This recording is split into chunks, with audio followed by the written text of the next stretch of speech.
Last night, I was trying to make my presentation, and I told myself, like, who cares? I'm just gonna have a one slide, and that's it. So it's Unheard Voices of Bangsamoro. And like the other speakers, I'm also not a speaker. Though I get invited to a lot of speaking engagement.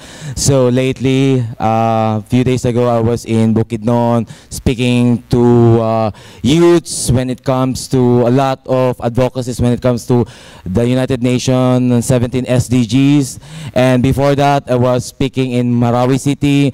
And before that, I was speaking in Morocco, in North Africa, in relation to the issue with the Israel and Palestine. And now here I am.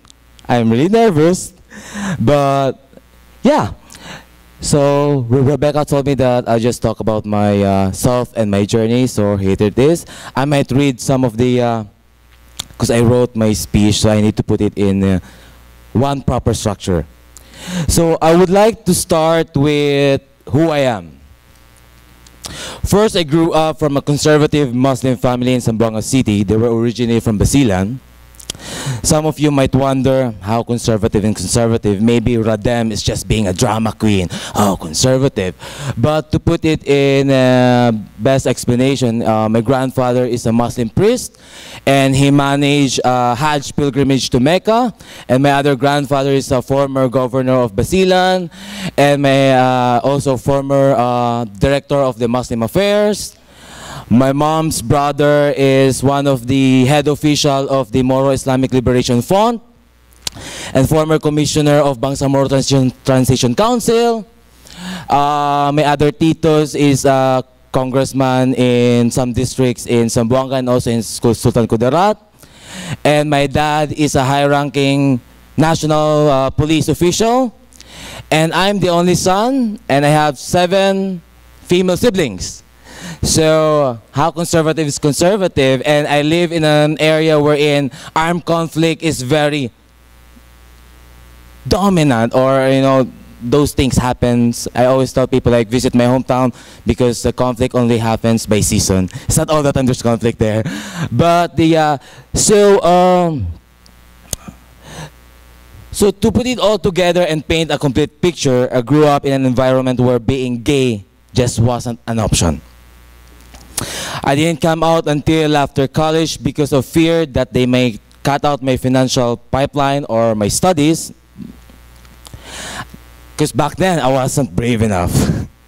And even though myself had known for years that I was gay, the first person in my family that I came out to was my mother, and her reaction like, why were you not like the rest of the gay people where I visit, where my mother goes to salon in Mindanao? In Mindanao, we always have this stereotype, like, if you're gay, you should be dressed up like women, you have like lipstick, long hair, and you work in a salon, or you have this specific job, and you're doing specific things. When I was in college, I was a full-grown activist. I was going on the street, protesting against the government, and my mom thinks like, oh my God, you're a psycho, but you're gay. Why? How? So there's always a notion like I shouldn't be who I am now because I'm gay. I should be like this. So they all put me in a certain box, hundreds of boxes. So a lot of people always question me about as well with my faith. I always get this question where, so you're gay, so you're basically not Muslim. Oh, you're gay, but you're Muslim, but you're too soft, you're too patient, you're too gay, so you cannot be a Muslim. I was like, well, I'm a Muslim. I practice tradition, though sometimes I drink wine, but we're living in a modern world. It's 2018. But my faith to Almighty Allah is still stronger as ever. And I'm happy being a Muslim and being able to somehow share my knowledge, especially about the Quran, to a lot of youths who are lost in Mindanao. Okay, where am I? And of course, they didn't understand me, and their overall reaction definitely wasn't accepting. Then they started teasing me and calling me Duyung. Duyung is our local indigenous ethno-linguistic language because I'm a Tausug. So they call me Duyung. Duyung means mermaid. So my family starts calling me mermaid, like teasing me.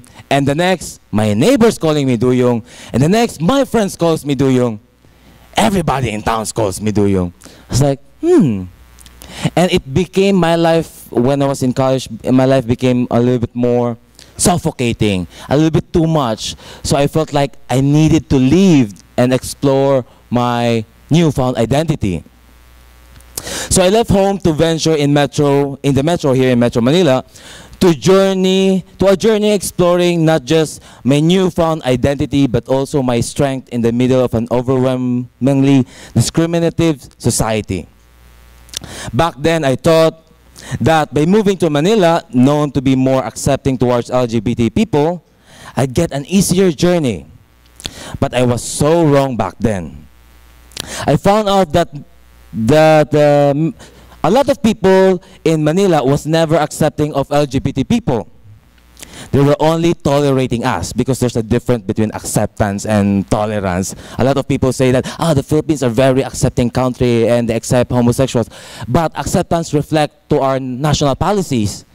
But our national policies do not really put us in a certain, not privileges, but in a certain protection and certain respecting us and acknowledging our existence. So basically, we're just tolerating LGBT community here in the Philippines, which is probably better than not at all compared to our neighboring country like Indonesia, Malaysia, Brunei, or in the Arab country. Then, while enduring the challenges of getting a decent paying job, it was really hard for me to look for a job because my family just cut my financial pipeline. So I need to look for a job, a decent one, which can compensate my lifestyle as well. I was also trying to survive the constant judgment of the people trying to put me in box, criticizing me for being soft and gayish and being patient, and of course also very gay. Yes, to sum it up, I was too gay. Some even question my qualification when it comes to my work simply because I'm gay. Maybe I cannot do some certain stuff or certain job. But I didn't let that cripple me. I let it become my strength to do better and better and to prove them that I can never be boxed and I am more than just a gay guy. That I am a human being just like everyone else.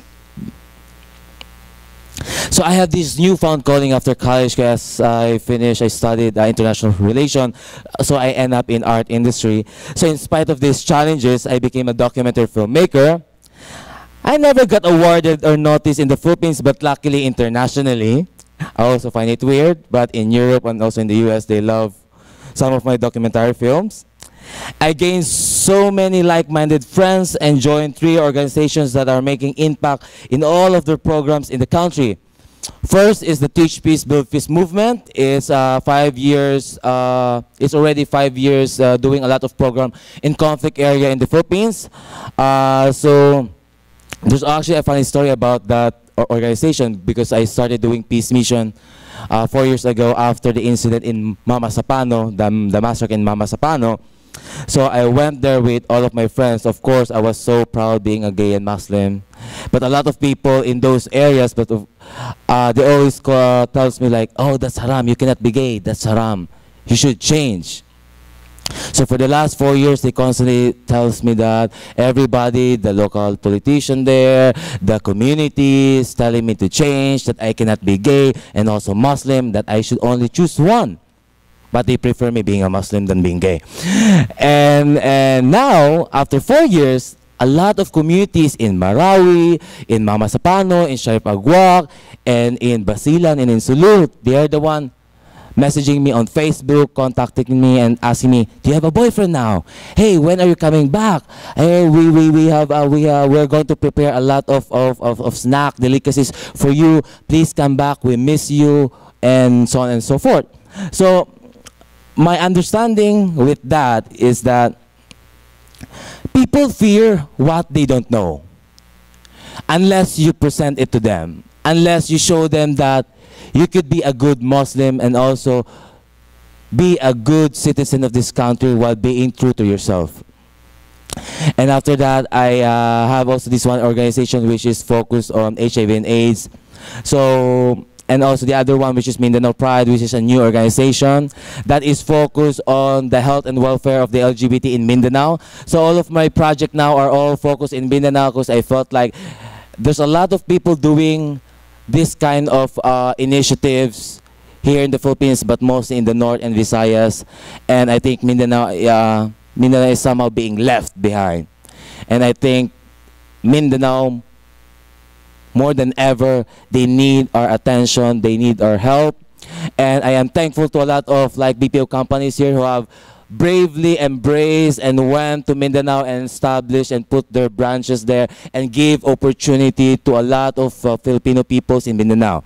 Because one of the major reason why a lot of people joining the extremist group or turning into a violence group is that because opportunity is not there, because of poverty, because of they are not being heard, they are not being given the proper medical welfare, they are not, basically they are invisible to the national government.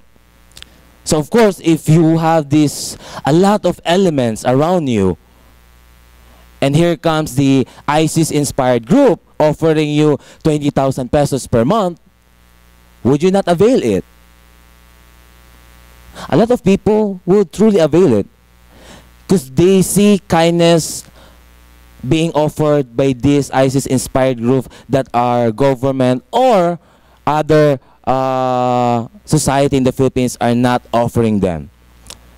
So somehow we cannot blame them in some ways when people start picking up the guns, and of course that is really unfortunate.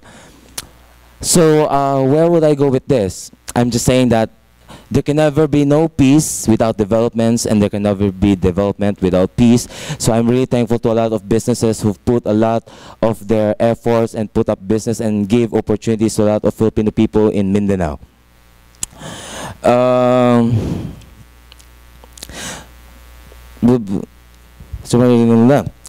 I was able to use my individuality, my personal skills, and those organizations to create a voice and to be a model to many, not at least to those Muslim LGBT individuals still not out of the shadow. I've been traveling to a lot of conflict areas together with my organization, educating people about peace and assisting them when it comes to crisis. Our recent engagement was with Marawi. So during the war in Marawi last year, May, at the Ground Zero, my organization and I were there. And it was so funny because my organization told me like they gave me the discretion to choose my team. So I choose my team. Among all of our pool of volunteers, I choose most of the diverse and very gay, very gay people, very gay volunteers of our organization, and brought them straight to the war zone. But of course, these people they wanted to help. We didn't force them to go there. So we went there because I think it's also a political awareness where people in Marawi would see the humanity, the human side of the LGBT. That when it comes of when a crisis comes, LGBT will be there to help them. No matter, even if they don't really accept us, they don't believe in what we believe in, but we are there to give love and support them because I know they needed us. They needed us more than we needed them at that time. So I went there with my group not as a straight humanitarian but as a proud gay Muslim. I've shifted my attention to Mindanao because I noticed that we have so much untapped human resources or untapped talents there. When I say untapped, I'm referring to LGBT Muslims and also LGBT communities who are also Christians of diverse background and culture who are not giving their 100% because of fear, because of the government is not there to protect them, and also to free them. We are the most marginalized group among the LGBT spectrum here in the Philippines. I don't know if you believe that, but I actually think the LGBT Muslim are like the minorities of minority. The problem with the LGBT community nowadays is that we are not so much united when in fact we need to be united so that we could lobby a lot of national policy that will eventually ripple to law. But we have a strong discrimination within our community as well, so we need also to fix that, and hopefully in a lot of certain LGBT event we'll be together. And hopefully this coming December for the Mindanao Pride, we're organizing the biggest Pride event in Mindanao. It's a coalition of LGBT organizations all over the Philippines coming together because it's time for Mindanao. As an example, in a democratic society such as Canada, a major portion of population was initially not in favor of gay marriage back then. But when the government ratified and enacted this policy because they believed that it was the right thing to do, 6 months later, the overwhelming majority is now in favor of these rights they first rejected.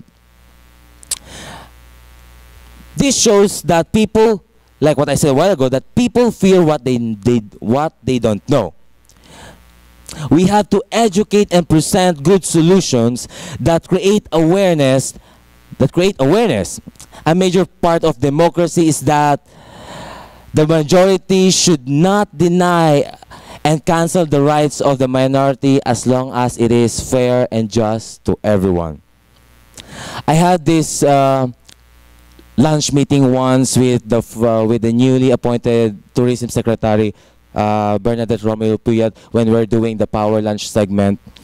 I was proposing to her that her department should impose the case study when it comes to LGBT tourism. So, because based on the recent studies, there are many places around the world that has policies that protects and acknowledge the existence of LGBT people, and those places tend to get more economic gains because pink money is growing, and LGBT tend to spend their money in places or products that they believe that supports their causes and their human existence.